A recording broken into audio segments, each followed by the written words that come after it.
Okay, I'm going to read for you what's inside my body. There's not an illustrator in this book because it's all pictures or photographs. So there was a photographer, but they don't list their name. And this is a book that was made by a company called Dorling Kindersley, and they just produce lots of books like this, informational books. So they don't list an author.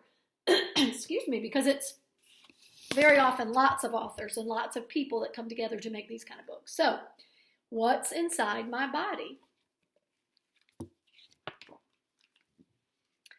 Under my skin. I know how my body looks on the outside, but I wonder what is inside. My skin and flesh, which is another word for skin, are soft, and under them I can feel hard, knobby bones. So look, this is the little boy, and then if we peeled back his skin, we'd see all his bones. And they talk about the bones of his head or skull. That's what we call the bones of the head. And his ribs, you can see his ribs, and then he has bones in his arms and his legs, his hands and his feet. My head. My head is a very important part of me because it holds my brain. I think, feel, and remember with my brain.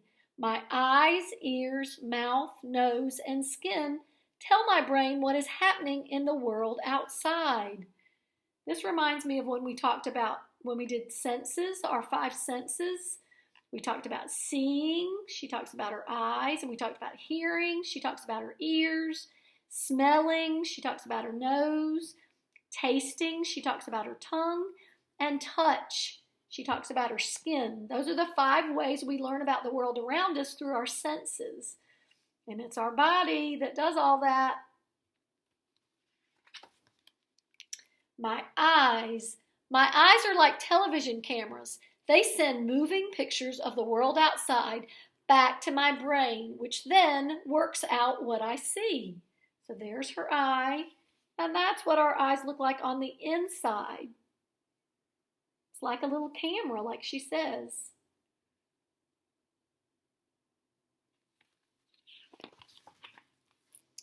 My ears. All I can see are the outer ears on the sides of my head. Most of my ear is out of sight inside my head. This hidden part of my ear sends messages to my brain telling me what I can hear. So there's her ear on the outside, and that is all the things on the inside of our ears. All the important things, kind of the important machine that helps us to hear. It's not really a machine, but it's the part in our body, the part of our body that helps us to hear, makes it possible for us to hear.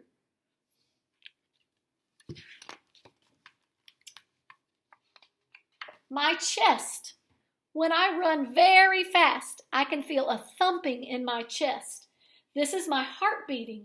Sometimes I get really out of breath, and then I breathe in all the air I can.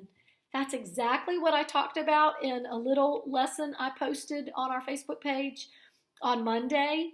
A little experiment you can do where you can feel your heart start beating harder, and you feel your body having to breathe harder. When we exercise, that's what happens.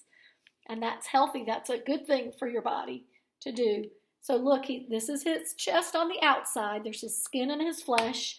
But inside, he has his heart, and the blue things are his lungs, and they work together to help keep the body running, help keep it moving and doing all the things we need to do.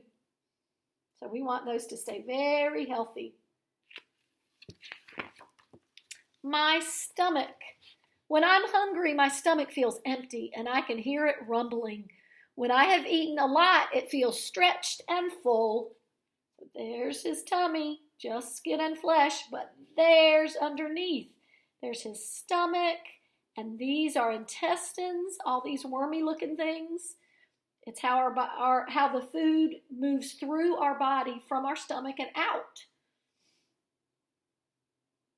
Another thing we want to keep very healthy by eating good, healthy foods.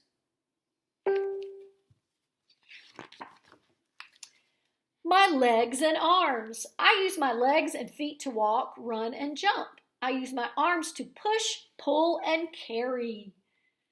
I love the way she's posing here. So here's her body on the outside, and here's all her bones and muscles on the inside. All the parts that help her to move. All those great things I've been seeing you guys doing, running around, riding bikes, climbing things. You're all using your bones and your muscles of your arms and your legs, right? To get all that done. So we really want to keep those healthy too. My hands. I can wave, draw, and pick up all sorts of things with my hands. I use my hands to feel things too. The skin on my fingertips can feel even the tiniest grain of sand. So there's her hand, or his hand, with all the skin and flesh still on it. And if we peel that back, that's what it looks like. Bones and joints. All those things that help us move our hand, help us be able to do that and wave. All the things we do with our hands. Good job. Oh, that's the end. Look, there's a hand. It's going. Good job, guys. Great time at Circle this morning, and I hope you enjoy the book. See you on Friday.